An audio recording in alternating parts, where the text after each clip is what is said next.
सबसे पहले तो पुलिस से बात शुरू करते हैं। मतलब किसी का दिमाग थोड़ा सा भी सही हो, if he is got his brain in the right place. जिस हालत में इस ट्रेनी डॉक्टर का पार्थिव शरीर मिला था, उसे कोई आत्महत्या करार दे सकता है क्या? Let's start from the beginning. देखिए, या आत्महत्या के बारे में जैसी सूचना मिली है, वो प्रिंसिपल ने शायद ऐसा कहा था और वहां के कोई एसीपी थे, उसने शायद कहा, ऐसा मैंने रिपोर्ट्स के आधार पे और प्रेस के आधार पे सुना है। अगर ऐसा हुआ है तो उन्हें तत्काल निलंबित किया, उन्हें बर्खास्त कर दिया जाना चाहिए। लेकिन सवाल यह है, किसी के कहने या नहीं कहने से नहीं होता है, क्योंकि जिस तरह के घाव, जिस तरह के इंजरीज उस पे थे, ये साफ एक मर्डर का केस बनता था और बाद में ये रेप का केस बन गया। पुलिस की गलती ये रही कि इस तरह के कोई भी स्टेटमेंट नहीं देने चाहिए शुरुआत में, वो बिल्कुल ही गलत है। और दूसरी बात यह भी है, वहां के जो सिक्योरिटी ऑफिसर है, उन्होंने कोई जिम्मेवारी नहीं ले, उन्हें भी तत्काल बर्खास्त कर देना चाहिए। और सबसे बड़ी बात यह है कि इस व्यक्ति के बारे में पहले से जानकारी थी, ये थाने में इनकी पत्नी गई थी, जिन्होंने उसके असॉल्ट के बारे में रिपोर्ट किया था, कोई कार्रवाई नहीं की गई। दूसरी, प्रिंसिपल को भी ज्ञान था इस व्यक्ति की कार्रवाई के बारे में, अस्पताल में जो ये अपना ये धंधा नागरिक स्वयं सेवक के रूप में काम करता था, और शिकायत हो रही है, 4 शादियां हो गई, मार पिटाई के आरोप, और ये वहां पर बना रहा।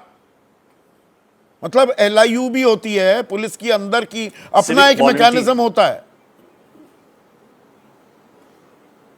नहीं, वो पूरी मैकेनिज्म चल रही थी। आप सुनिए, असल जो तथ्य है इसमें, कारण यह है कि वेस्ट बंगाल में 1.5 लाख ऐसे सिविक वॉलंटियर्स अपॉइंट किए गए हैं, वो पॉलिटिकल अपॉइंटी हैं, और उसी का फायदा उठा के ये व्यक्ति वहां के आउटपोस्ट पे तैनात हो गया था।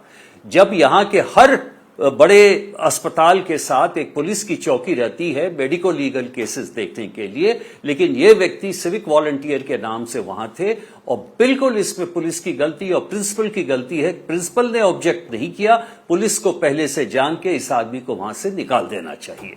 ये अब यहां पर नहीं, इसमें एक और कड़ी जुड़ती है पुलिस की भूमिका पर।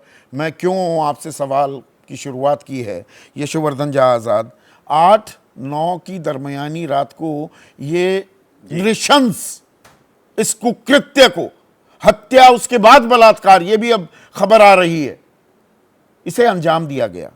10 अगस्त को रेजिडेंट डॉक्टर्स वो हड़ताल पर चले जाते हैं, इलाके में तनाव है, हाईकोर्ट CBI को भी जांच सौंपने तक का आदेश देता दिखाई देता है 13 अगस्त को। लेकिन 14 अगस्त कल रात को 1,500 से 2,000 लोगों की भीड़ वहां पहुंच जाती है। वो कौन थे, मैं अभी उसमें जा ही नहीं रहा, लेकिन वो इकट्ठा वहां होती है। पुलिस कहां थी?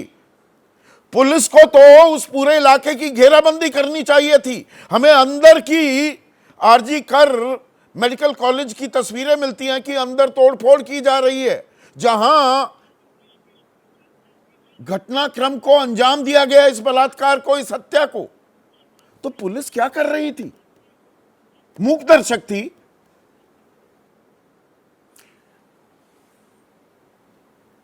जहां तक कल रात के एजिटेशन का सवाल है, सबको मालूम है रिक्लेम द नाइट एजिटेशन था, और उसमें जो पुलिस है वाकई पूरी तरह से तैयारी नहीं थी। लेकिन मैं ये कहना चाहूंगा कि उस जो प्रोटेस्ट चल रहा था, उस प्रोटेस्ट के बीच में ये जो आए लड़के, TFI या जो भी इनको कार्डर्स कहा जाता है, वो वहां पर आए। पुलिस ने शुरुआत में उन पे लाठीचार्ज इसलिए नहीं किया कि हो सकता है कि वो प्रोटेस्ट के ग्रुप है, और इसको हम और किसी दृष्टि से नहीं देख सकते बिना ये कहे कि प्रिपेयर्ड नहीं थे, क्योंकि बाद में 15 पुलिस वालों को बहुत ही जोर से चोटें आई हैं और 4 उसमें गंभीर रूप से घायल हैं।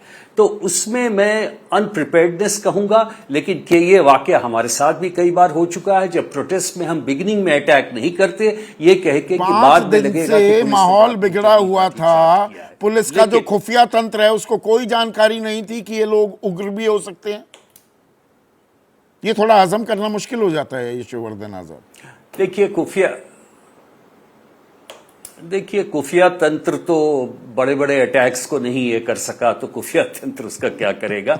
मैंने माना कि प्रिपेयर्डनेस नहीं था, प्रिपेयर्डनेस ज्यादा होना चाहिए, लेकिन अगर आप अभी उस सीसीटीवी को खंगाले, कुछ तो तोड़ दिए गए थे, लेकिन पुलिस अपनी भी फोटोग्राफी करती है, उससे 9 लोग जो पकड़ा गए हैं उससे साफ पता लग जाएगा कि कौन लोग इसमें शामिल थे। लेकिन जहां तक क्राइम सीन का सवाल है, क्राइम सीन में पेरीमीटर सिक्योरिटी तो नहीं लगाया गया था, किंतु वहां पे पुलिस वाले तैनात थे बाहर।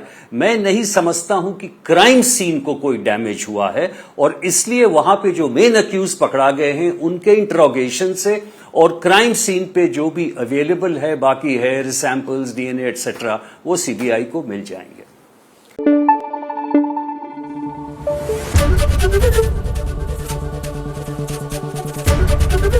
एबीपी न्यूज आपको रखे आगे।